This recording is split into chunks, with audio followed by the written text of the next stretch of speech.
Gertrude Allen e George Hitchens, que trabalharam juntos durante alguns anos e colaboraram em pesquisas desde 1945, demonstraram diferenças no metabolismo dos ácidos nucleicos entre células humanas e células cancerígenas ou de protozoários, bactérias e de vírus. Com base nessas diferenças, uma série de fármacos foi desenvolvida para bloquear a síntese de ácidos nucleicos em células cancerígenas e em organismos nocivos, mas sem danificar células humanas normais. Ao longo dos anos, a filosofia de pesquisa de Allen e Hitchens transformou a base para o desenvolvimento de novos medicamentos contra uma variedade de doenças. Durante o ano de 1950 e 51, eles desenvolveram a tioguanina e a 6-mercaptopurina contra leucemia e pirimetamina, que foi usada contra a malária. A azatioprina, um medicamento que impede a rejeição de órgãos transplantados, e o allopurinol, usado no tratamento da gota, foram desenvolvidos em 1957 e 63, respectivamente. Uma abordagem importante foi que os efeitos quimioterapêuticos da pirimetamina e trimetoprim foram acentuados pelas sulfonamidas. Uma aplicação mais recente da filosofia de pesquisa de Allen e Hitchens é o aciclovir, um medicamento usado no tratamento de infecções pelo vírus herpes. Já na década de 50, eles haviam demonstrado que os fármacos antipurinas tinham que ser transformados em nucleotídeos para se tornarem ativos na célula. O vírus do herpes carrega informações que levam à produção de uma nova enzima que transforma nucleosídeos em nucleotídeos, a timidina quinase. Isso ocorre na célula infectada. Portanto, o aciclovir é transformado em seu nucleotídeo correspondente, que é o antimetabólito ativo, e o crescimento do vírus acaba sendo inibido. O aciclovir foi descrito por Allen e sua equipe em 1977 e é um exemplo moderno da realização das ideias básicas desenvolvidas lá em 1950. Uma aplicação ainda mais recente dessas ideias é o desenvolvimento da azidotimidina, o AZT, descrita em 1985 por outros cientistas, mas do mesmo instituto, e que é o medicamento até hoje melhor documentado para o tratamento da AIDS. Pode-se acrescentar que o sulfametoxazol e a trimetroprima, usados no tratamento do pneumociste carinho, também foram uma grande descoberta e muito importantes para complicações relativamente comuns nos pacientes de AIDS. Em 1988, Gertrude Allen e George Hitchens dividiram o Prêmio Nobel de Fisiologia ou Medicina com Sir James Black pelas descobertas de princípios importantes para o tratamento farmacológico e o desenvolvimento de novos fármacos. Suas descobertas resultaram em, como já mencionado, criação e melhoramento de diversos fármacos que estão no mercado ainda hoje, tratando câncer e diversas infecções. Este texto é uma compilação de trechos de documentos apresentados na página do Nobel.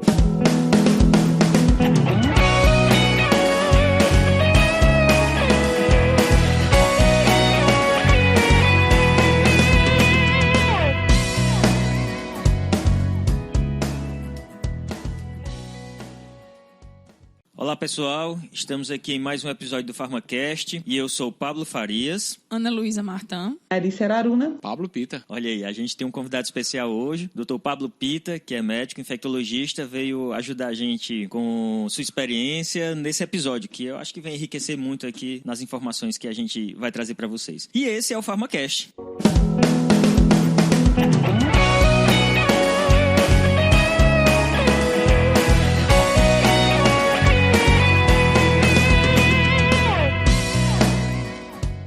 Como já é de praxe, temos nossa sessão de recados. No entanto, dessa vez a Alice não pôde estar presente, então ela não está nesse episódio, mas ela gravou os recados, então vai lá, Alice. Olá, ouvintes do PharmaCast, tudo bom? Hoje tivemos a gravação de mais um episódio do PharmaCast. Eu, infelizmente, não consegui participar, ainda estamos tentando alinhar nossas agendas, no entanto, não foi possível ainda para esse mês, mas pelo menos na sessão de recadinhos, estou conseguindo mandar o nosso alô, mesmo à distância, e, de certa forma, dessa maneira eu ainda consigo me sentir um pouco próximo de vocês e participando, pelo menos num pedacinho do episódio. E o primeiro recado vem de Anderson Moreira, aqui da cidade de Juazeiro do Norte. Ele escreveu: Olá, sou Anderson Moreira, de Juazeiro do Norte, e trabalho em um hospital público como farmacêutico. Acompanho vocês desde o 4º episódio. Mas claro que depois eu escutei todos os outros episódios desse podcast e fiquei muito surpreso quando descobri que vocês também são da mesma cidade. Acho que anteriormente até já os vi em algum evento promovido para farmacêuticos de uma faculdade de farmácia aqui na região. Vocês produzem conteúdos de alta qualidade, com muito empenho e paixão pela farmacologia. Comecei a escutar o PharmaCast para auxiliar nos estudos e me preparar para concursos. O resultado já começou a aparecer. Fui aprovado no concurso da Prefeitura de Cajazeiras, na Paraíba, e continuo com o foco de que, com essa ferramenta que vocês disponibilizam, se pode alçar voos ainda maiores. Muito obrigado a essa equipe genial e um forte abraço em cada um de vocês. Poxa, Anderson, que legal, né?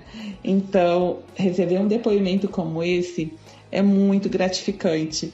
Em nome de toda a equipe, a gente agradece por esse retorno, por esse feedback, porque isso nos dá muito ânimo, muita energia de que realmente o nosso objetivo de trabalhar a farmacologia de uma forma dinâmica, de uma forma fácil e mais acessível, realmente está sendo alcançado.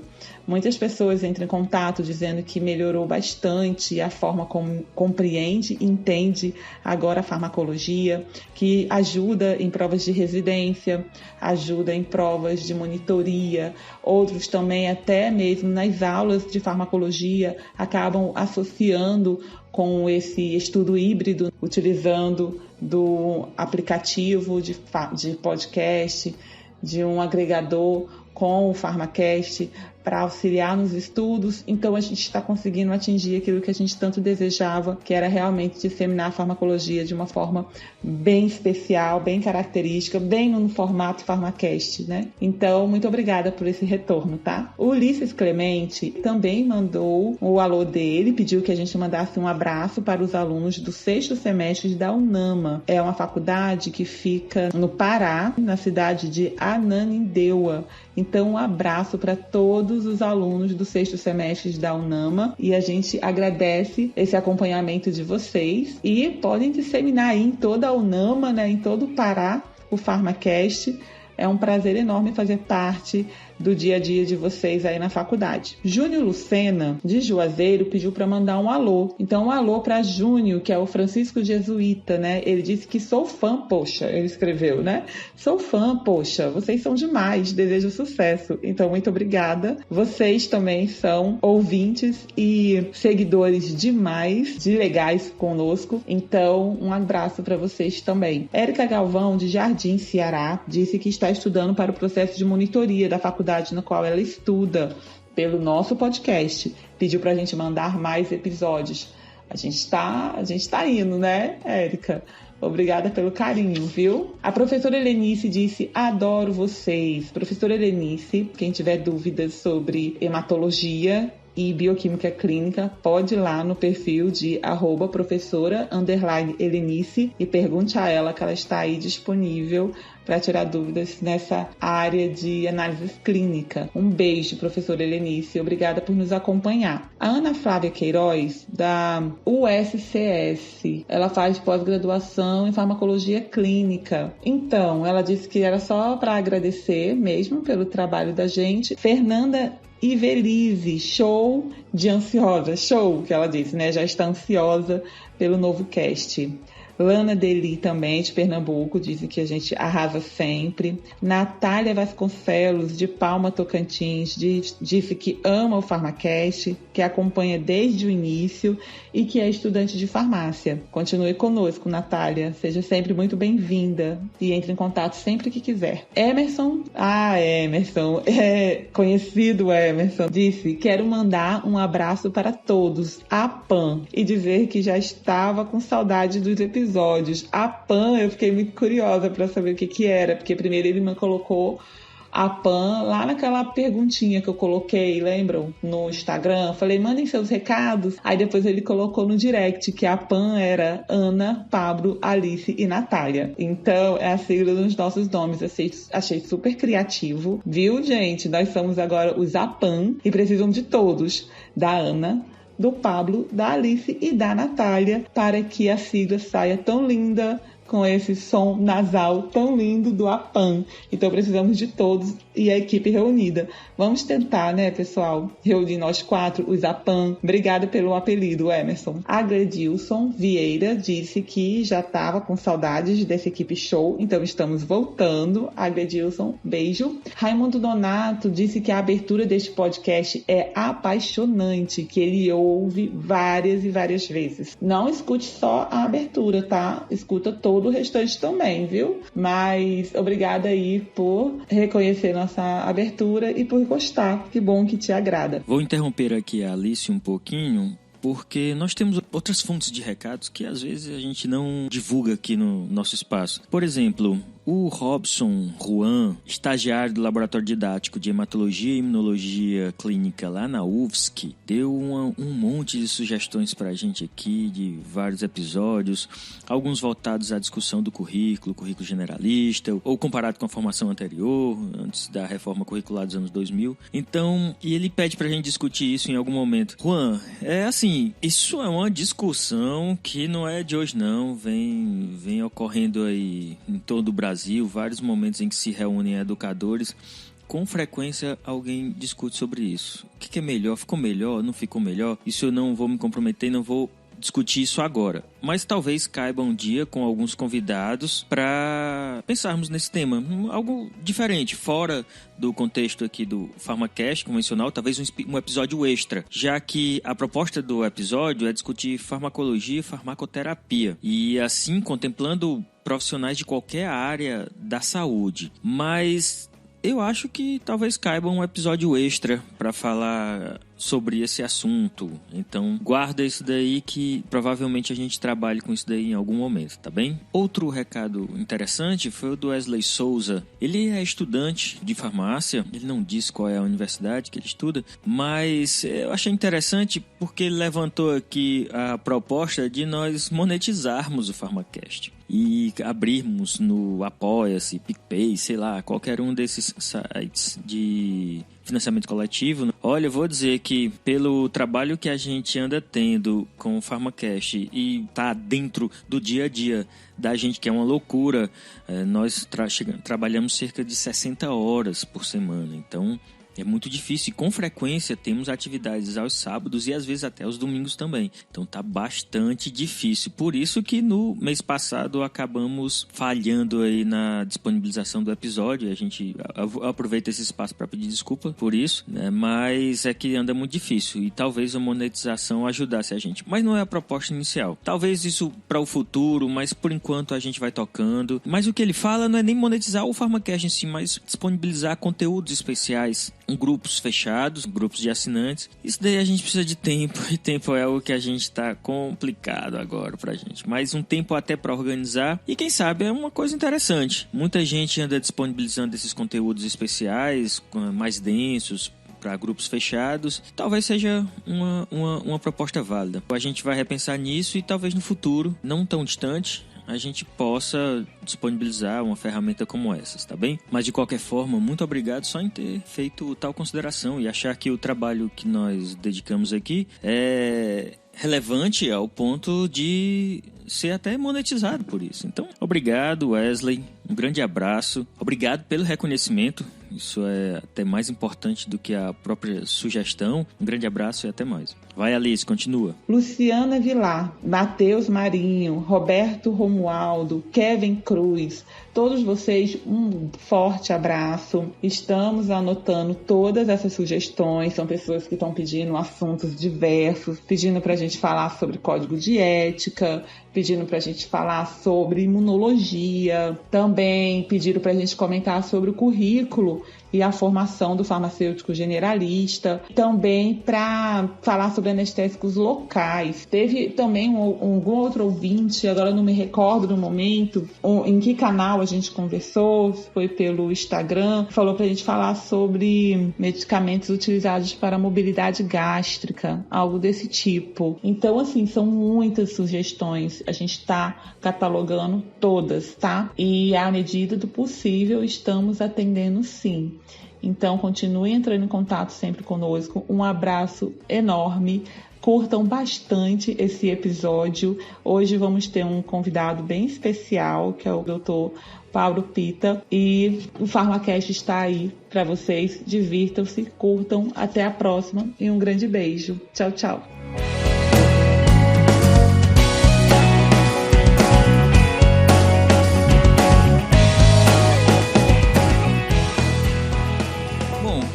Começar a conversar sobre vírus, era interessante a gente saber o que é um vírus, de onde ele veio, o que ele come, o que ele faz, quem Globo é um Repórter vírus. do vírus.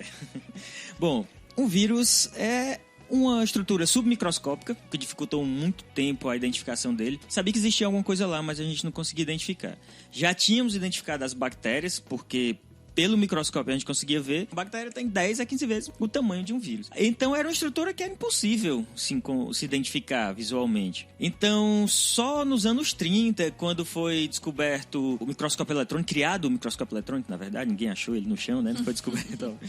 Quando foi desenvolvida a microscopia eletrônica, é que foi possível identificar e ver que realmente aquilo existia e estava lá. E as estruturas foram identificadas e aquela coisa fantasmagórica que era só imaginário estava lá. E uma coisa que eu acho bem interessante, Pablo, é que o vírus, ele tem um comportamento muito misto. Então eu acho que isso também contribuiu muito na dificuldade da identificação, não só da estrutura, mas também no próprio comportamento do vírus. Porque você tem vírus que ele permeia uma gama de comportamentos que às vezes se torna muito confundido. Tem vírus que tem um comportamento muito similar a uma bactéria, tem vírus que foge desse cenário, se aproxima de fungos e às vezes você fica naquela miscelânea ali e é muito difícil você conseguir encontrar esse cenário. Então acho que boa parte da dificuldade que a gente tem hoje em dia ainda, com certeza, de pegar esse vírus e ver exatamente essa capacidade do vírus tem de se mesclar naquele ambiente e não tá tão claro pra gente ainda esse comportamento viral. Talvez porque ele não tenha nenhuma estrutura, o mecanismo patológico dele não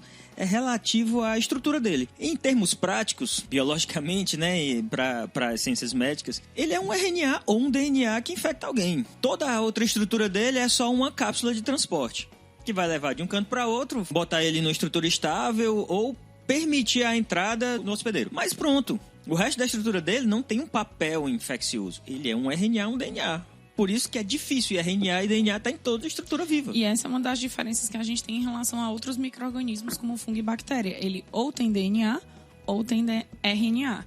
Nas outras não, a gente tem as duas coisas. Na bactéria a gente tem DNA, a gente tem RNA, tem síntese de proteínas, e o vírus ou é de um ou é de outro. E várias outras estruturas, não é? Quando a gente trabalha com a bactéria, você... Tá, tudo bem, pode interferir lá no DNA, mas pode interferir na estrutura da membrana, no funcionamento de uma proteína, na parede celular. Então tem várias estruturas. E agora a gente está falando de, na verdade, um RNA que infecta alguém ou um DNA que infecta alguém. É praticamente isso. Então, quando a gente pensa no mecanismo de ação dos medicamentos, ele está muito mais relacionado ao processo de replicação viral, do ciclo viral, do que, de fato, da estrutura celular do vírus. Que não seria assim, não seria o ataque direto à estrutura viral, mas sim na sua capacidade e propriedades replicadoras. Isso. E infectantes. Então, assim, a gente conhece vários caminhos que o vírus tem até atingir o seu objetivo, que é a replicação viral. A consequência dessa replicação viral pode significar o adoecimento do hospedeiro, em sua grande maioria. E aí são esses gaps que o vírus vai ter, nesses pontos chaves, é onde a gente vai tentar encontrar um modo ou um meio de ou saturar esse caminho ou de impedir essa ação. É interessante também que, por causa dessa estrutura tão simples e ao mesmo tempo tão complexa, surgiram um monte de teorias aí de onde vêm os vírus. Tem uma tal de hipótese regressiva que eles chamam, que dizem que, na verdade, foi um processo de involução, quer dizer, era uma célula que em determinado momento da história, essa célula evoluiu, perdeu estruturas e aí ela se tornou uma estrutura tão simples que era impossível ficar viva. Então ela precisava infectar alguém para usar o metabolismo dessa célula em benefício próprio. Então ele perdeu estruturas vitais.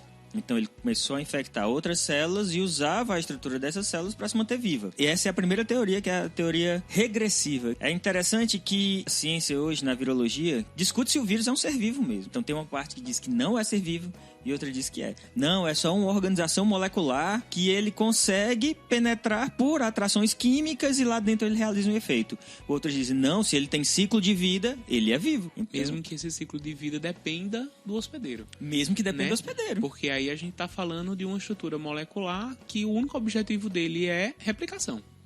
Exatamente. É um objetivo de vida dessa molécula. Então, seu objetivo de vida, ele é vivo. Né? Exatamente. E aí é um grande lance, né? Porque assim, a gente hoje se depara com infecções virais, bate na canela todos os dias. A gente vê, principalmente em regiões com mudanças climáticas, a gente vê aí vírus essenciais respiratórios, a gente vê essa demanda enorme de infecções virais, a famosa virose, né? Que a grande maioria da população que vai para as emergências médicas fica um pé da vida com o médico, quando o médico olha e diz assim, ó, não, vá pra isso casa. Aqui é uma virose, né? E assim, que não vou passar antibiótico, não é errado, casa, né? A gente entende os colegas que estão na ponta fazendo um atendimento que é muito difícil a gente conseguir um arsenal, talvez daqui a 15, 20 anos, onde a gente tiver um PCR de identificação viral em cada esquina, em cada emergência médica, talvez o cara não saia mais com uma virose, mas com um nome específico daquela infecção. E aí o vírus é isso, ele tá ali para replicar. Então toda a sua ação, todo o seu repertório ali é tudo envolvendo a questão da replicação viral e como o sistema imune tá tentando impedir essa replicação viral. Tem uma teoria chamada teoria do escape, diz que algumas estruturas do vírus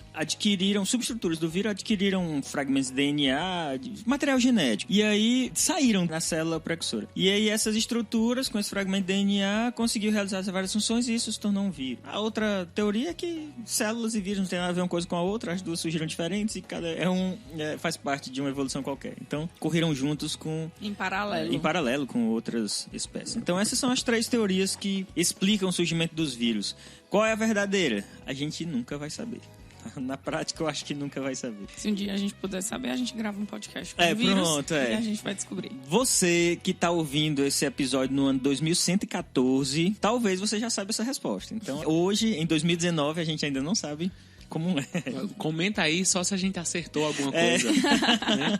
De repente aí faz, estou aqui. Pronto, vocês acertaram, né?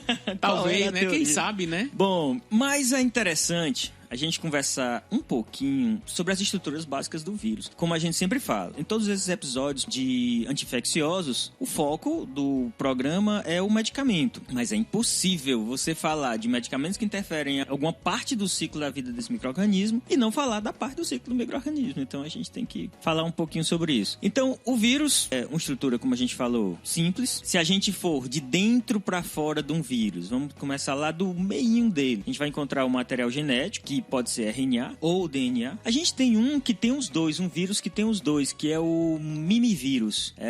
Acho que é o único vírus que contém os dois materiais genéticos, mas ou é RNA ou é DNA. E aí algumas enzimas que fazem presente no núcleo, então no material genético, algumas enzimas. Esse material fica envolvido numa estrutura básica para o vírus, que é o capsídeo. Ele funciona como o invólucro reservatório do núcleo, que é a base de... O capsídeo é uma estrutura proteica. Exatamente, é uma estrutura proteica. Fora do capsídeo, aí a gente vai encontrar as estruturas, uma chamada proteína da matriz, que vai separar o capsídeo do envelope, só para o caso dos vírus envelopados. Tem essa separação aí também. Nós temos 2 tipos de vírus. Quer dizer, temos os vírus DNA e RNA e temos os vírus que têm envelope e os que não têm envelope. O envelope é uma membrana muito semelhante à membrana plasmática das nossas células, que tem uma série de espículas, que são estruturas que servem também de ligação na membrana desses vírus. É importante para o processo de replicação deles. E alguns canais também, canais de transporte de substâncias. Vão entrar, vão sair. Isso é fundamental. O vírus é isso. Acabou. A gente não fala em mitocôndrias, ribossomos, não tem mais nada.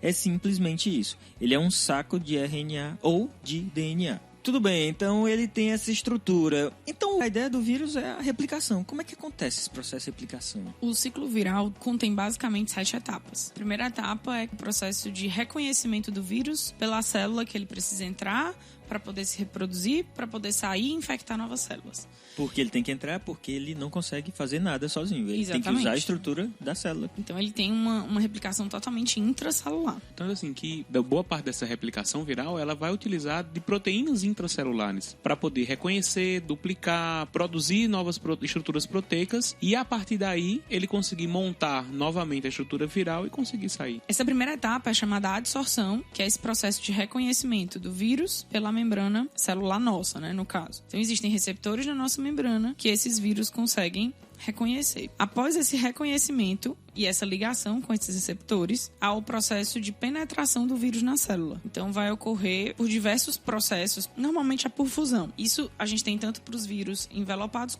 quanto os não envelopados. Então, eles reconhecem o receptor na célula, que é a adsorção, e dessa forma vão penetrar nas células. Eles vão se ligar através das suas glicoproteínas que estão no envelope do vírus. Então, os vírus que não são envelopados, eles se ligam através das glicoproteínas que ficam no capsídeo. Então, entrou na nossa célula. A partir do momento que ele entra na nossa célula, ele precisa expor o seu material genético. Então, ele está lá no citoplasma, mas ele está todo guardadinho. Entrou um pacotinho de RNA ou de DNA dentro da célula. Então, há um processo chamado desnudamento, que é a degradação desse capsídeo, que é uma estrutura proteica, né? E quem faz essa degradação são as nossas enzimas intracelulares. Então, ocorre uma degradação desse capsídeo e, dessa forma, a exposição do material genético do vírus, que isso está acontecendo no citoplasma. E esse vírus vai para o núcleo, se for material genético de DNA, fica no citoplasma, se for RNA, porque o ribossomo já está lá no citoplasma. Se for de DNA, ele precisa ir para o núcleo para ter o processo de formação do RNA mensageiro para que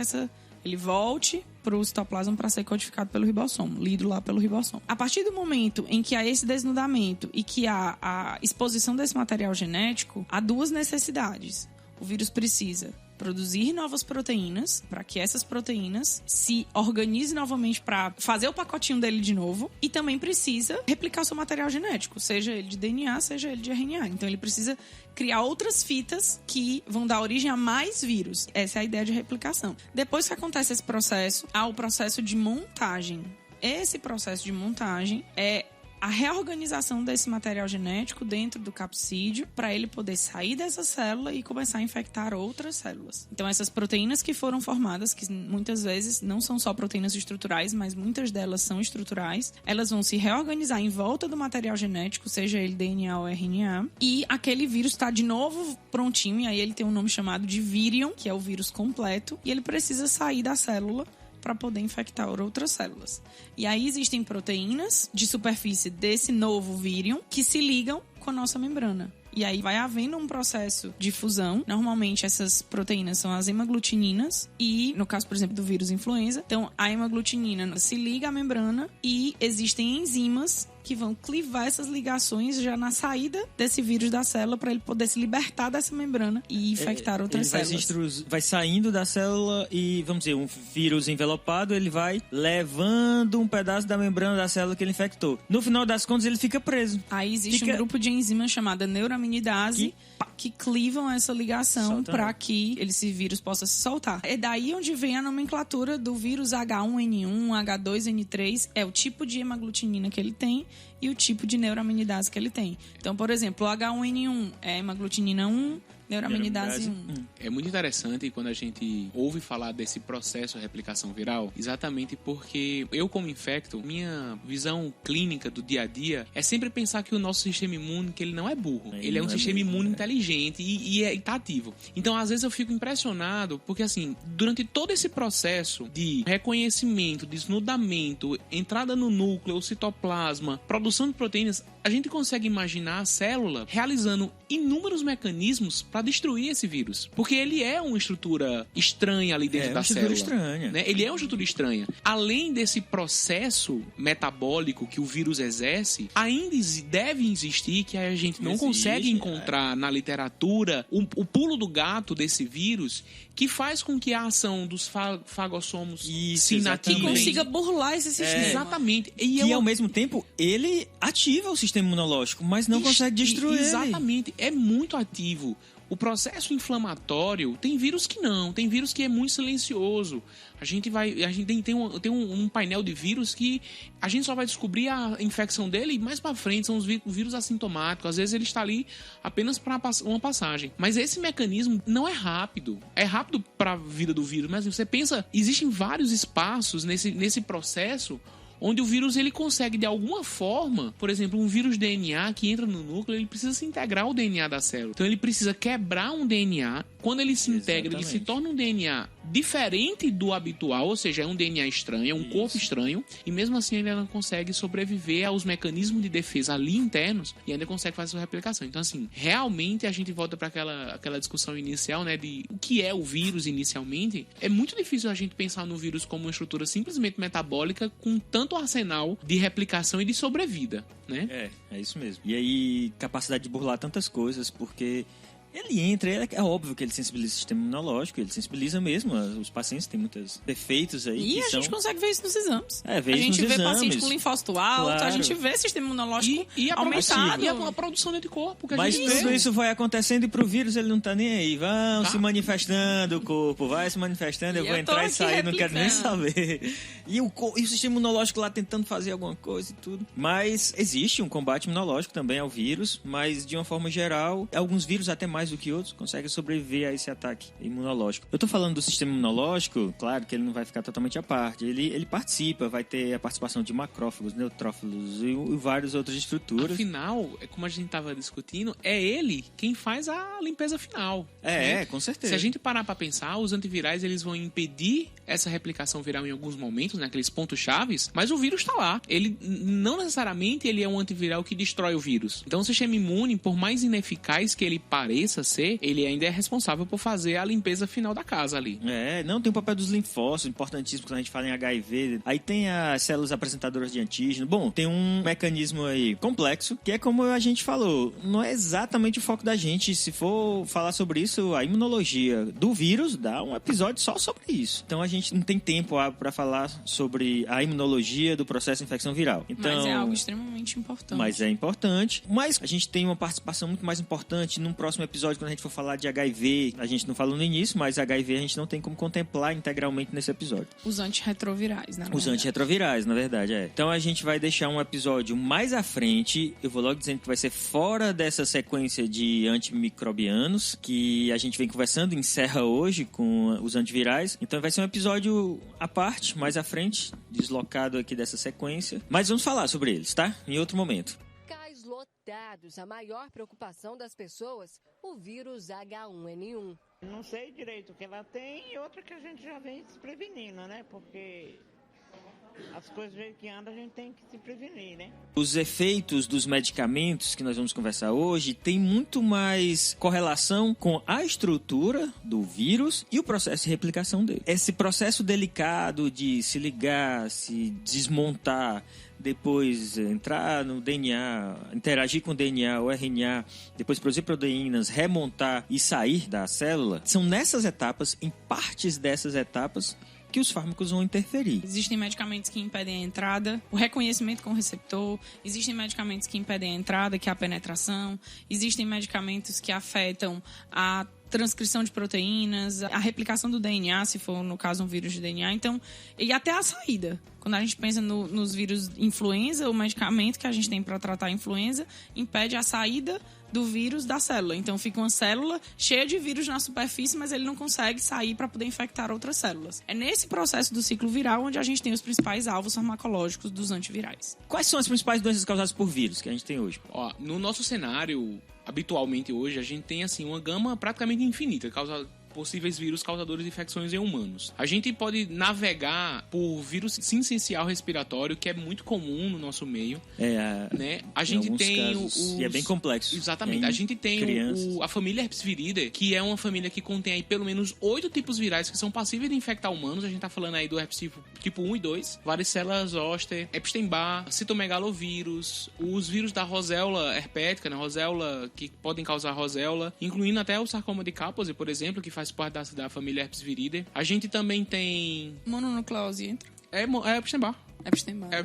Epstein-Barr é mononucleose, que tá na mesma família. Aí, saindo disso, a gente entra agora no nosso cenário atual, né? Agora, dessa zona de dengue, né? Os flavivirides. A gente tem os togavirides, que são das chikungunhas e afins. E aí a gente tem ainda a introdução de outras infecções virais causada por esses tipos virais mais emergentes, que a gente chama, né? Que a gente teve, inclusive, alguns casos aqui no Ceará, que é a febre equina, febre do Nilo Ocidental. A gente teve um caso registrado no Ceará. E a gente também teve vírus Maiaro lá no norte do país, e alguns casos também descendo pra cá recentemente, exatamente. Maiaro foi o semestre passado, a gente teve alguns casos registrados, notificados, importados. Maiaro não é um vírus mais comum na África, se não me engano, né? Na África e nas Guianas. A gente tem vírus na Guiana porque é uma rota de uma rota de translocação populacional que pode acontecer. Lembrando que a própria chikungunya, dengue e zika, né, que a gente são os principais. Também estão nesses continentes. A gente chama arbovírus, né, que são os vírus transmitidos por artrópodes, mas que estão aí no nosso meio com muito afinco. A gente tem o vírus HIV, que tem um papel importante, mas como você já falou, a gente vai deixar o HIV separado, né, para outro momento. E dessa gama de vírus toda, aí a gente entra num cenário que é um cenário mais cruel da prática clínica, né? Porque a grande maioria desses vírus não tem tratamento específico. Então, esqueceu dos da gripe. Sim, a gente tem a influenza, né? A influenza, exatamente, que também tem os antivirais, que são Ave Maria. Se não fossem os antivirais da gripe, a gente tava vivendo um verdadeiro desastre epidemiológico, né? Porque são vírus extremamente infectantes e são vírus que tem um poder de ação muito bom com os antivirais, né? A resposta clínica é muito importante. O tempo de tratamento é chave também, né? O início do tratamento é chave para a resposta. O início precoce, com certeza. Apesar de que, Pablo, em relação ao tratamento da própria influenza, a gente tem tido uma permissividade muito grande e uma individualização muito grande em relação a isso, ao tratamento. O protocolo, ele é bem chato, bem fechado, mas a gente tem visto aí que alguns colegas fora do nosso cenário têm tido experiências com o uso dos antivirais para a influenza que têm tido umas respostas muito boas em relação a Mesmo iniciando mais tardiamente, né? Principalmente pacientes com comorbidades, pacientes que têm algumas condições clínicas especiais, talvez eles tenham benefício em fazer mesmo tardiamente o tratamento com o oseltamivir. Aqui na Chácara do Governador, a gente encontra pessoas com vários tipos de sintomas e muitas delas não sabem o que tem. O seu Gilvan, por exemplo, foi diagnosticado com pneumonia, mas ainda assim ele está preocupado, né, seu Gilvan, de poder ser algo mais grave, até H1N1, né? Acaba ficando com essa preocupação, né? Vamos conversar um pouquinho aqui sobre como esses medicamentos agem, mas a gente vai dividir pela clínica. Pensando aqui numa das infecções virais mais comuns, realmente é muito frequente, mas muitas vezes não se expressa clinicamente, que é a herpes. Muita gente tem o vírus e... Se a gente fizer sorologia da população geral, Pablo, a gente vai encontrar sorologia positiva para herpes IgG, que é o contato prévio, em mais de 70% da população. E a maioria vai ser assintomática. Mas está lá o vírus? Pode estar. E pode desenvolver a qualquer momento. As formas labiais ou genitais, principalmente. Aí vai depender, então, da imunidade. Aí o sistema imune é quem vai dizer isso aí. Situação de estresse e tudo mais. Ele tem o hábito de ficar alojado em terminações nervosas, não é? Ele tem um tropismo, classicamente, né, por regiões nervosas. A localização labial tem envolvimento de terminações nervosas da região do lábio e também na genitália também. Assim, são infecções que são bastante dolorosas, que boa parte da clínica envolvida nas infecções tem realmente esse acometimento nervoso no cenário da fisiopatologia, do surgimento da lesão propriamente dito. É importante pensar nisso quando se faz até tratamentos para outras doenças, mas que podem reduzir a imunidade e aí essas infecções podem vir que não é raro, não é raro isso acontecer, né? Pacientes quimioterápicos, idosos também, com muita sarcopenia, né, que é com a perda da massa magra. O idoso ele acaba não se alimentando de forma correta, aí ele emagrece muito, perde muita massa magra, e aí com esse cenário vai indo embora a parte de imunidade. E é bem comum acontecer também. O primeiro agente anti-herpes vírus que a gente teve foi lá nos Estados Unidos, foi aprovado pelo FDA na década de 70, em 77, e ele se chamava vidarabina. Ele não tem mais, não existe mais, até pelo fato de ele não ter tanta especificidade e ter uma toxicidade bastante alta. E a gente realmente veio dar um salto no desenvolvimento de medicamentos antivirais e anti-herpes vírus com o surgimento do aciclovir, que teve aprovação em 1982 e que, inclusive, gerou a indicação ao Prêmio Nobel para os pesquisadores que desenvolveram, que foi Gertrude Elion e George Hitchens, na década de 80 e 1988. O aciclovir, que até hoje é um dos principais agentes anti-herpes vírus que a gente tem. Sem sombra de dúvida, Ana Luísa. Olha, o aciclovir hoje nos auxilia muito, muito, muito, muito. Apesar da gente saber da possibilidade de resistência viral, mas na prática mesmo, olhe, praticamente 99% das pessoas respondem satisfatoriamente. O grande detalhe da resposta é o tempo de início, que a gente tem que iniciar em até, no máximo, 72 horas do início das lesões. Os primeiros sinais, aquela dorzinha, já sabe que vai aparecer. Exatamente, Então, assim, às vezes os pacientes com herpes crônica, herpes recorrente, eles sabem os pródromos antes mesmo de iniciar a própria vesícula, e aí esse é o momento fundamental de iniciar. Porque aí ele consegue impedir a progressão da infecção, impedir que a infecção se instale e consegue encurtar tempo e resolver mais rapidamente. E como é que o aciclovir age? Ele vai lá no DNA, não é? O que é que ele faz? Isso. Ele é um agente contra herpes labial, genital, varicela e tem atividade também in vitro em relação a outros vírus da família herpes virida, que é o Epstein-Barr e o citomegalovírus. Apesar de que, só lembrando, de que assim, a aplicabilidade clínica do aciclovir, ele é exclusivamente para herpes tipo 1, tipo 2 e varicela zoster. Somente. Tanto que o Epstein-Barr e citomegalovírus, ele tem atividade in vitro, mas em vivo não é visto tanta efetividade.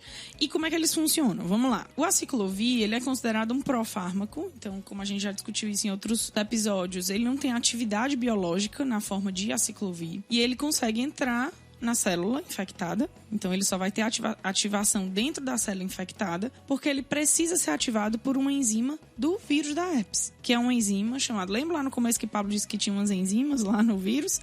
Uma dessas enzimas, no caso do vírus da herpes, é a timidina sinase.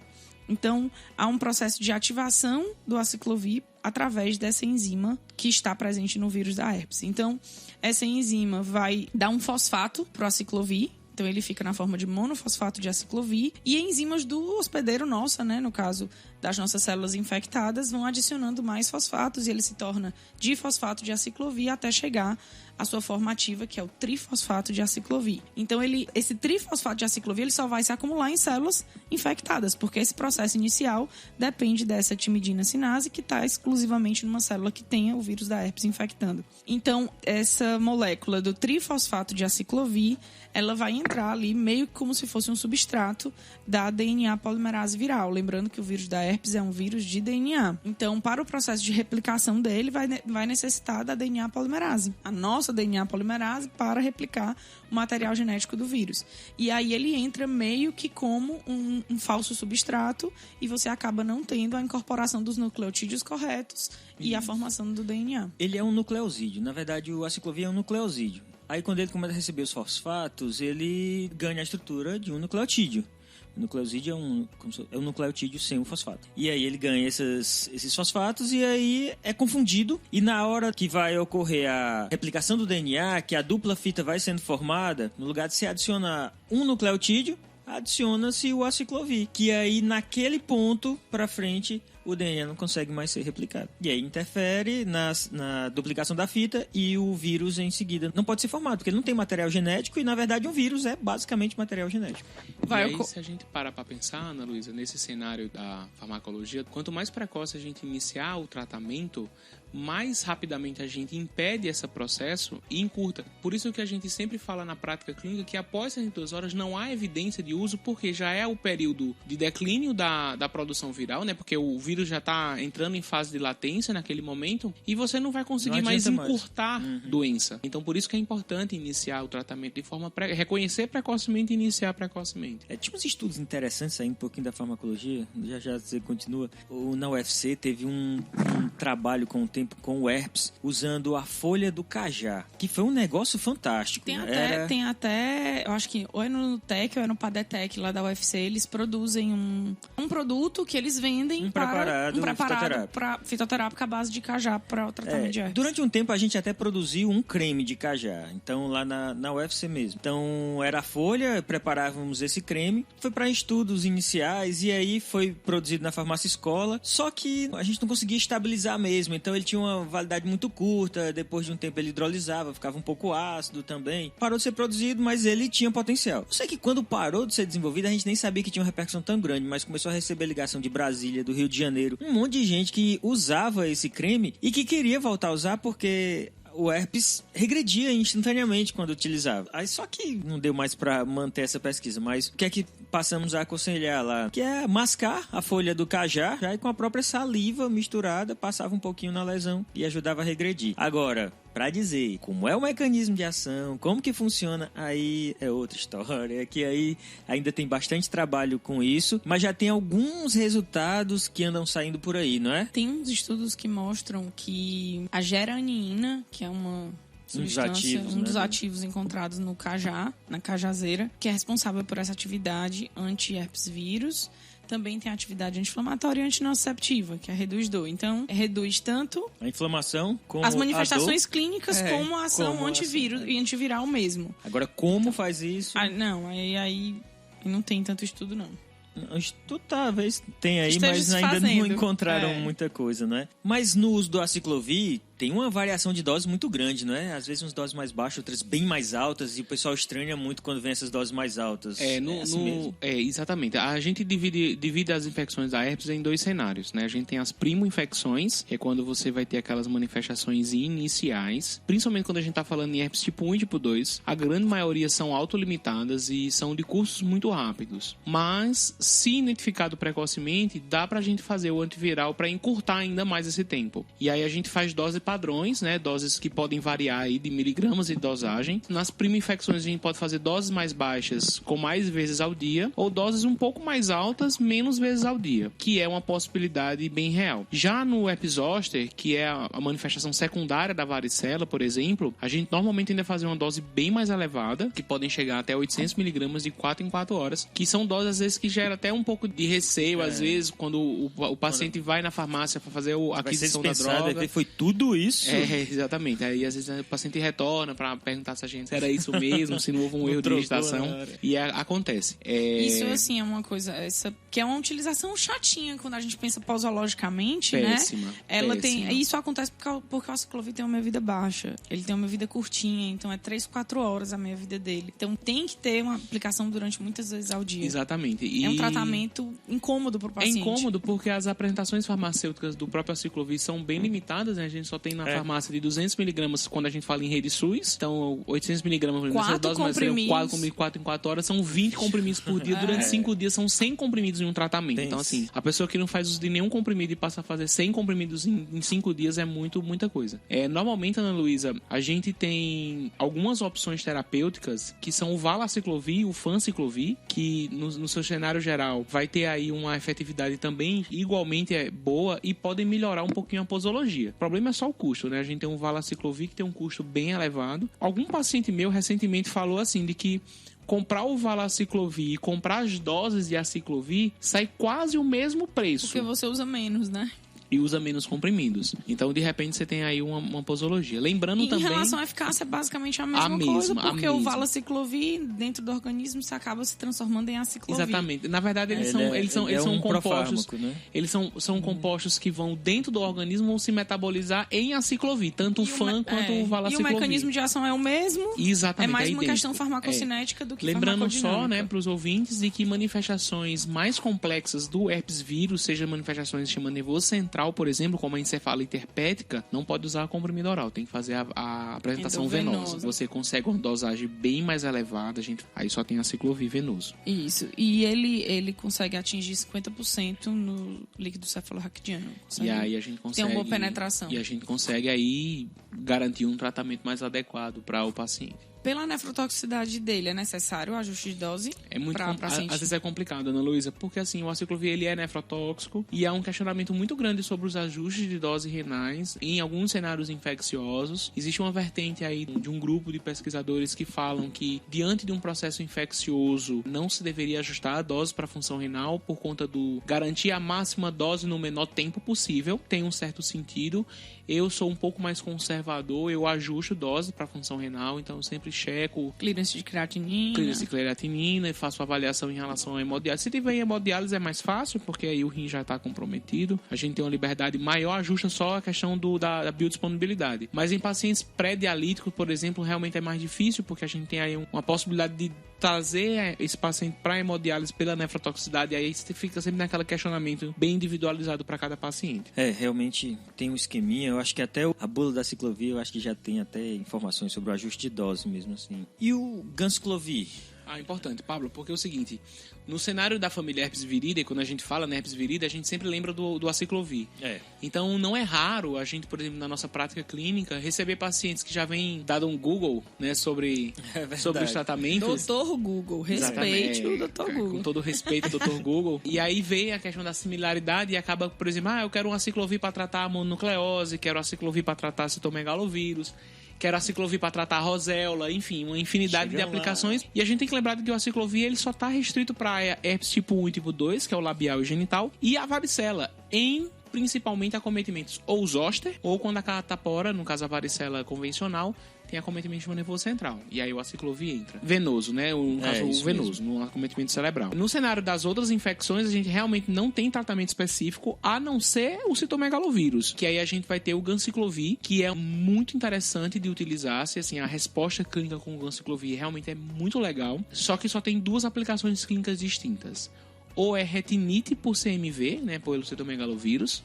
Normalmente em paciente com HIV positivo. Normalmente tem que estar imunossuprimido para ter a retinite, é muito comum. E às vezes a gente recebe diagnósticos de HIV pelo reconhecimento da retinite pelo CMV. Tem um detalhe interessante da retinite que eu vou falar daqui a pouco, que é uma característica de evolução clínica que diferencia da retinite pelo herpes vírus. E o outro cenário clínico de tratamento com ganciclovir é a mielite transversa, que também pode ocasionar. 2 anos atrás eu tive uma pneumonite de um paciente CMV positivo no exame e a gente acabou tratando com o ganciclovir também off-label, sem muita recomendação, mas a gente tinha ali a pneumonite, era um paciente imunossuprimido, não era HIV, mas era um paciente imunossuprimido e a gente acabou fazendo o teste terapêutico com ganciclovir e teve boa resposta. Na retinite, às vezes o oftalmologista que tem a expertise, ele consegue definir o tipo viral somente pela evolução clínica, porque a retinite da herpes vírus, ela pega o nervo óptico e tem um acometimento centrífugo, do centro para a periferia. E o CMV, ele é centrípeto, é da periferia para o centro.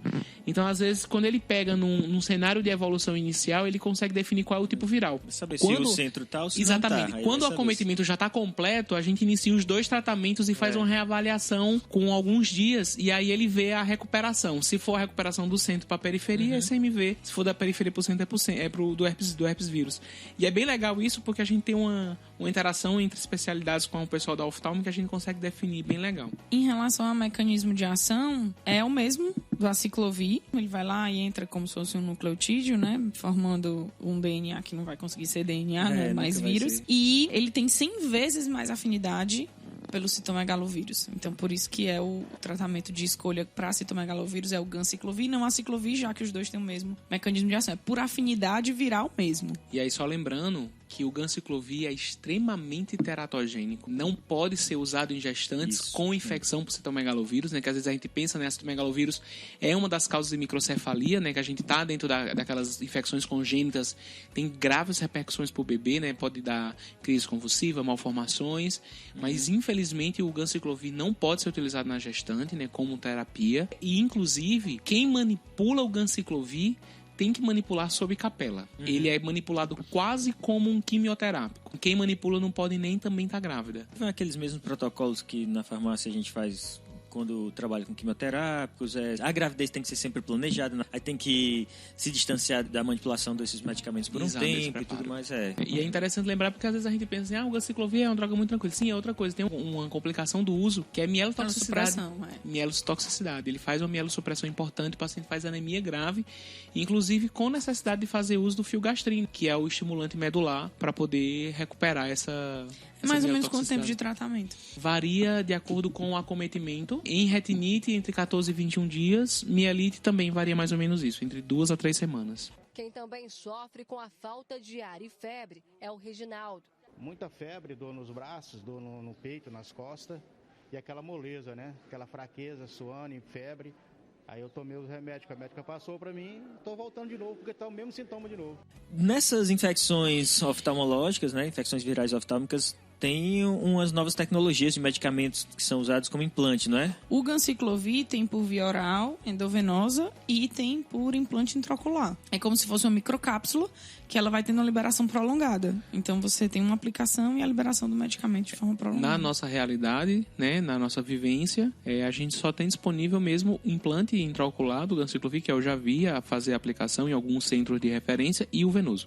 O oral eu nunca tive a oportunidade de prescrever. Seria muito bom, assim, porque você conseguiria uma melhor aceitação e tal, mas nunca vi, não. Ó, só lembrar também que a gente tem aí uma leva grande de outros virais que, se a gente for pegar o livro a rigor, a gente vai encontrar uma série de outros produtos que tem mecanismos de ações, inclusive, diferentes do próprio aciclovir, mas que, assim, na nossa realidade prática, mesmo quando a gente fala a nível de Brasil, o cenário realmente disponível é essas que a gente falou, né? Aciclovir, ganciclovir, foscarnet também, que eu já vi utilizar em alguns centros de referência. Normalmente associado com ganciclovir, normalmente, né? Para tratar CMV. Exatamente. Tratamentos refratários a CMV, mas na nossa realidade mesmo é o que a gente tem disponível, né? É o que a gente consegue prescrever, consegue ver realmente garantir o uso do paciente. Um desses aí que a gente nem fala muito é o formiviceno. Como é que ele funciona? Ele tem um mecanismo diferente, embora não seja tão prescrito, mas é curioso a forma como ele age. Ele é utilizado também para CMV, em retinite, em paciente imunocomprometido, que é refratário a outros tratamentos, né? Já tentou, não normalmente caso de resistência. O formiviceno tem um mecanismo chamado antissentido. Ele cria como se fosse uma fita de RNA mensageiro. Essa fita antissentido é no momento da replicação do material genético. Você tem a formação da fita complementar e o medicamento, ele é uma fita antissentido dessa fita que o vírus vai gerar. Antissense, não é? Que é o antissense.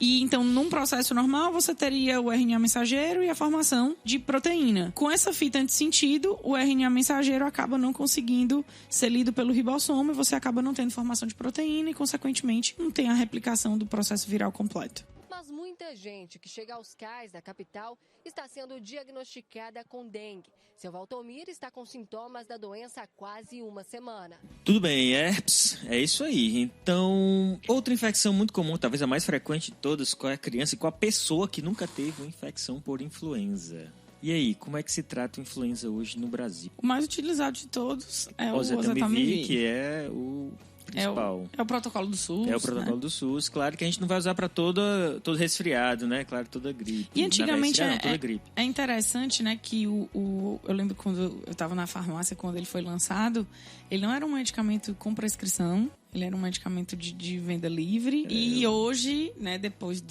da chegada do H1N1, hoje ele é um medicamento vendido com receita. O oseltamivir, ele funciona como um antiviral, não somente específico para o influenza propriamente dito, mas também para outros tipos virais que são responsáveis pelo próprio resfriado comum. Não, era essa na verdade, a indicação ele que chegou tinha. Ao mercado para resfriado. Ele chegou para o resfriado comum. Exatamente. Aí com a bagunça que o H1N1 trouxe, ele meio que ficou restrito para isso. Exatamente. E a importância da restrição, ela tá intimamente relacionada com a possibilidade de resistência viral por conta das infinitas hemaglutininas e neuraminidases que a influenza pode ter, apesar de que, sabidamente, infectante humano, a gente tem somente H1N1, H3N2, H7N9. São 3 cepas virais que foram circulantes aí nos últimos 10 anos, né, que é 2009 foi a primeira grande epidemia que a gente tomou conhecimento, mas se a gente parar para refletir o histórico do influenza,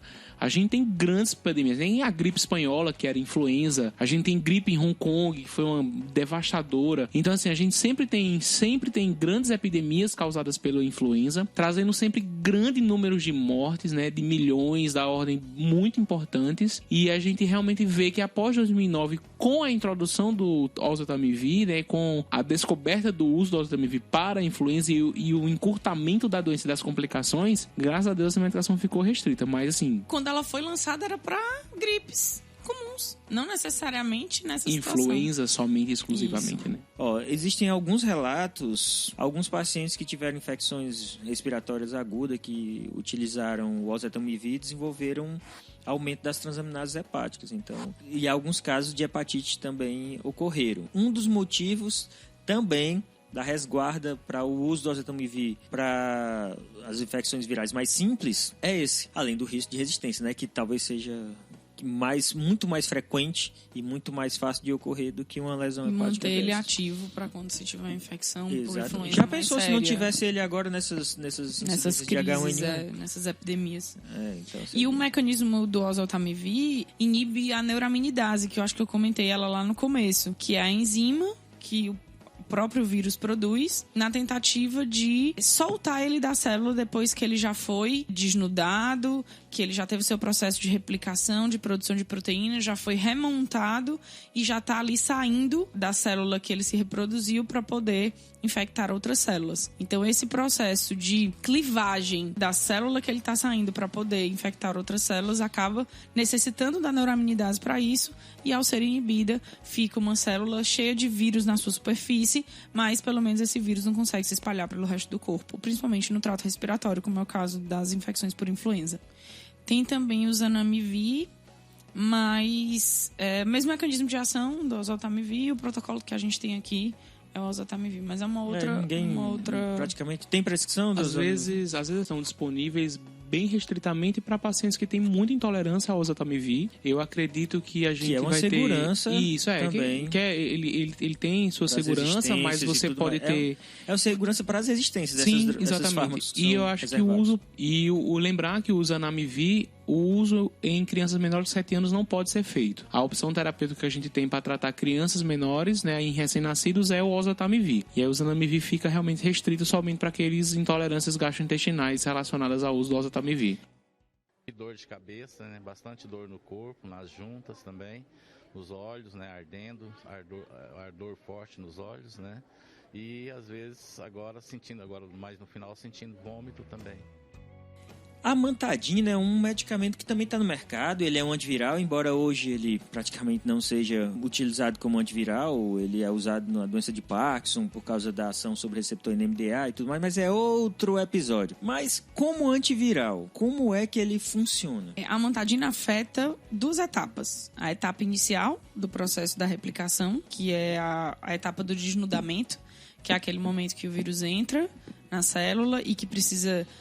degradar seu capsídeo para liberar seu material genético, então essa etapa fica bloqueada, ela afeta o desnudamento e também afeta a parte da montagem. Então é como se ela afetasse o momento da desmontagem e da remontagem do processo do ciclo viral. E isso acontece porque ela altera o processamento da hemaglutina, que é uma proteína importante para esse processo. O principal local de ação é a proteína M2 do vírus, principalmente do influenza A, que é uma proteína que fica na membrana e que atua como um canal iônico. Como afeta a função dessa proteína M2, os fármacos acabam inibindo esse processo de dissociação e impedindo a configuração da hemaglutinina e o processo intracelular nessa fase da replicação. Os sintomas da dengue são parecidos com os das síndromes respiratórias, como a pneumonia e a própria H1N1. A síndrome respiratória aguda se diferencia principalmente pela congestão nasal e coriza. Outros sintomas são dor intensa na garganta e na região torácica. Além dessas infecções, uma que deixa muita gente assustado aí é a hepatite. Então, a hepatite... que nós temos alguns subtipos aí de hepatite no Brasil e no mundo, são 5 tipos de hepatite, né? Bem, e nós temos tratamentos bem específicos, mas antes de falar, vamos caracterizar um pouquinho aí essas diferenças entre os tipos de hepatite, Pablo? A gente tem 5 hepatites, né? São classificadas pela letra do alfabeto, então a gente tem A, B, C, D e E. Lembrando que as que têm grandes repercussões pra gente é a B e C, tá? Lembrando que a hepatite A é uma doença que não tem tratamento específico, é uma doença totalmente autolimitada, muito comum nas crianças e a sua transmissão é exclusivamente fecal-oral. Então, má higiene de alimentos ou contaminação de alimentos consumidos, a gente pode desenvolver. E hoje a gente tem vacina, né? Pra hepatite exatamente, A, tem vacina. Que não, o SUS não tem, mas na rede particular... Não está na rede pública ainda da vacinação da hepatite A, mas a rede privada tem a vacinação, é uma vacinação efetiva. A doença é uma doença rápida, autolimitada, em torno de 5 a 7 dias você passa batido. Ela tem uma fase ictérica, pode ter uma fase aí de colestase, onde você vai ter aí uma alteração das transaminases, você pode elevar bastante as transaminases. Em alguns cenários específicos pode ter alguma gravidade desse cenário dessa inflamação hepática, mas na grande maioria a hepatite A vai ser passada muito tranquila. Seguindo, a gente tem a hepatite B e C, que hoje é o grande carro-chefe das nossas campanhas de prevenção e foco de ações na identificação precoce desses pacientes com essas hepatites B e C, porque a gente tem possibilidades não só diagnósticas, como terapêuticas para ambas. Há alguns anos atrás, há aproximadamente 5 anos atrás, a gente vivenciava um cenário das hepatites virais, onde a gente tinha a hepatite B como a nossa grande evento clínico possível de tratamento, onde a gente tinha algumas antivirais passíveis de ser utilizadas, e nós tínhamos a interferon, o alfa-peg-interferona para hepatite B, o tenofovir e o entecavir, que tinham um controle viral importantíssimo, inclusive com algumas possibilidades de curas. E nessa época, há 5 anos atrás, a hepatite C era a grande vilã da história, onde a gente tinha uma taxa de cura menor do que 40%, a gente só tratava com a interferona e com a ribavirina, e nos últimos 3 anos a gente teve a inclusão aí de novas drogas, a gente chama de antivirais altamente ativos ou diretamente ativos, são os DAAs, que trouxe realmente uma revolução no tratamento da hepatite C e inverteu totalmente o nosso histórico, porque hoje a gente fala na hepatite B como uma doença que é muito mais cronificável, apesar do tratamento, a gente mantém tratamento por muitos anos, e a hepatite C elevou-se a taxa de cura em até 98% dos pacientes que fazem uso dessas medicações, que comparadas ao interferon são praticamente isentas de efeitos colaterais, apesar de terem seus efeitos, mas quando comparado ao interferon são bem menos os efeitos colaterais, e o conforto de tomar em comprimidos. Então assim, a gente mudou radicalmente esse cenário. Na hepatite D e a hepatite E são hepatites mais raras, são difíceis de ocorrer. No Brasil não tem circulação da hepatite E, mas a hepatite D é conhecida por ser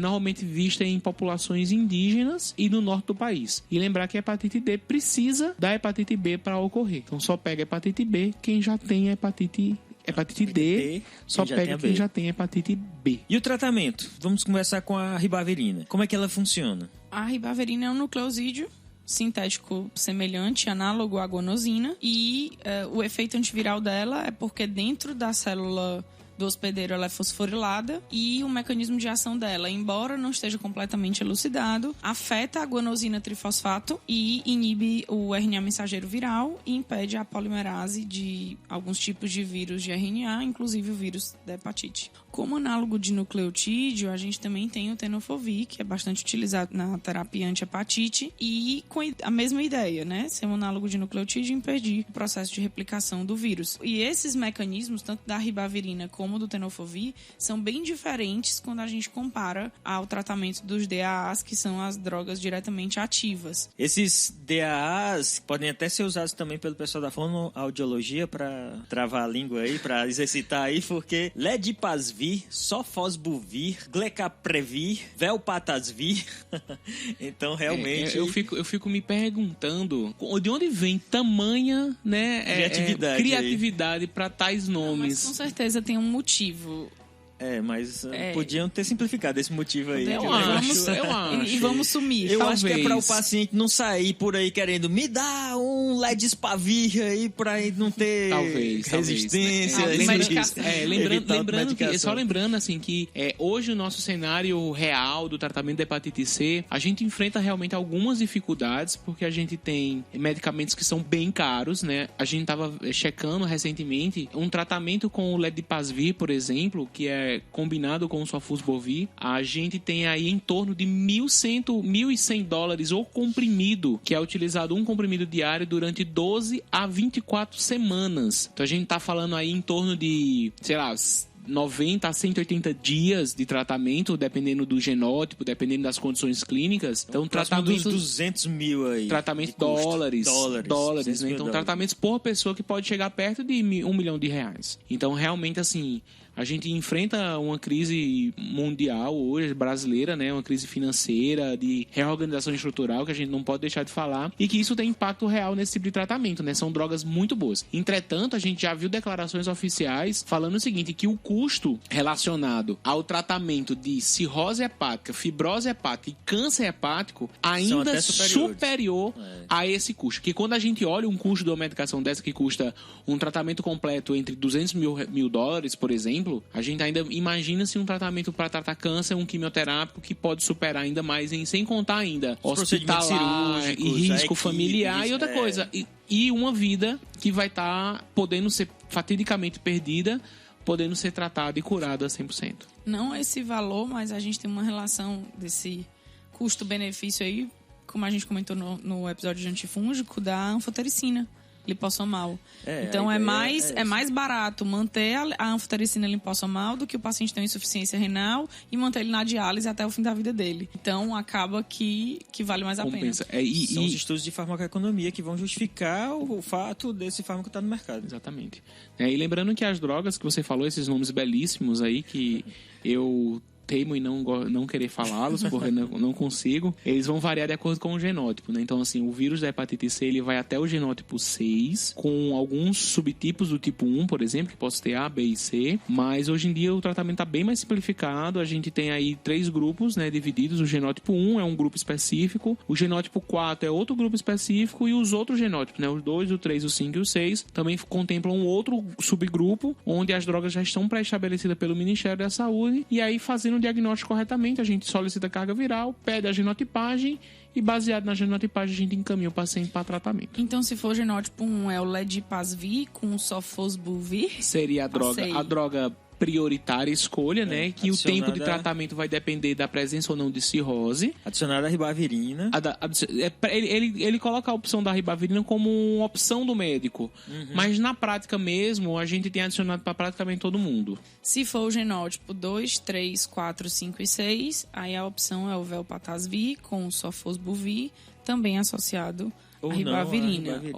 Mas normalmente, como o Pablo falou, que é associado à ribavirina. E em relação ao mecanismo de ação desses medicamentos, né, que atuam de forma indireta, tem como alvo proteínas, que são proteínas não estruturais do vírus, né, que ele produz lá no processo de síntese proteica, que é a ANS-B5, a ANS3 e 4A, e a NS5A. E esse nome NS vem de ser uma proteína não estrutural, né? E aí eles vão variando de acordo com o seu grupo, eles podem atuar em proteínas diferentes. Tem grupo que atua na proteína 5B e 5A, tem grupo que atua na proteína 3, 4A e 5A.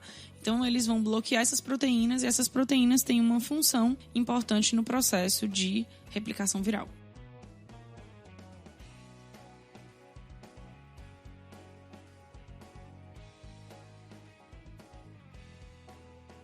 Então, pessoal, é isso aí. Claro que antivirais tem mais do que isso. Particularmente, a gente vai em outro momento discutir, como já falamos, sobre os antirretrovirais, particularmente o HIV. Mas era isso daí, né? Essas são doenças virais mais frequentes e esses são os antivirais mais comumente utilizados hoje no Brasil. Fora do Brasil existem outros. Bem, e é isso aí. Espero que tenham gostado desse episódio. E eu queria agradecer hoje aqui, especialmente a presença do Dr. Pablo Pita, que veio trazer sua experiência como infectologista, que com certeza fez bastante diferença aqui no resultado do nosso episódio. É muito bom quando a gente consegue puxar a parte da clínica, né? Porque normalmente podcast é feito por farmacêuticos.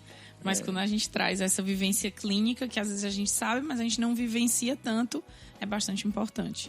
A gente ficou meio desfalcado na química hoje, a Alice aí deixou a gente na mão e hoje, né? Não vai receber salário esse mês. Esse mês está cortado o salário. Mas é isso aí. Eu queria agradecer também, mesmo que de longe, remotamente, houve uma assessoria viral da Ana Ruth. Com certeza. Queria agradecer aqui a Ana Ruth, que um dia eu ainda vou conseguir trazer ela para gravar um PharmaCast com a gente. Ana Ruth é ótima. Bom, e é isso aí. Tá, Pablo, só agradecer a vocês. Acho que é meu primeiro podcast gravado assim. Né? Então, espero que vocês tenham gostado aqui. Acho que se gostaram, manda aí o feedback, que pode ser que eu volte aí pra falar de HIV, né? Se não... Pode ser não, você já está convocado. Eu já tô aqui me autoconvidando, né? Tô me autoconvidando aqui pra falar sobre o HIV, que é um tema que eu sou infinitamente apaixonado. Não só por conta das drogas que a gente utiliza, mas além do nosso arsenal terapêutico ser um arsenal voltado para a qualidade de tratamento do paciente, a gente lida com uma doença que modifica muito, às vezes, as pessoas, e isso é muito interessante. E que nos últimos anos teve um impacto muito grande no tratamento farmacológico, né? Muito, então, gigante, né? Então, isso é importante, exatamente. A gente tem opções que são viáveis, formas terapêuticas, comodidades posológicas, e, enfim, uma série de recursos que a gente está entrando. E aí, só tenho a agradecer a vocês, tá? Por isso e muito obrigado. Sempre. Bom, pessoal, então é isso aí. Um abraço a todos. Até mais. Tchau, tchau, pessoal. Tchau.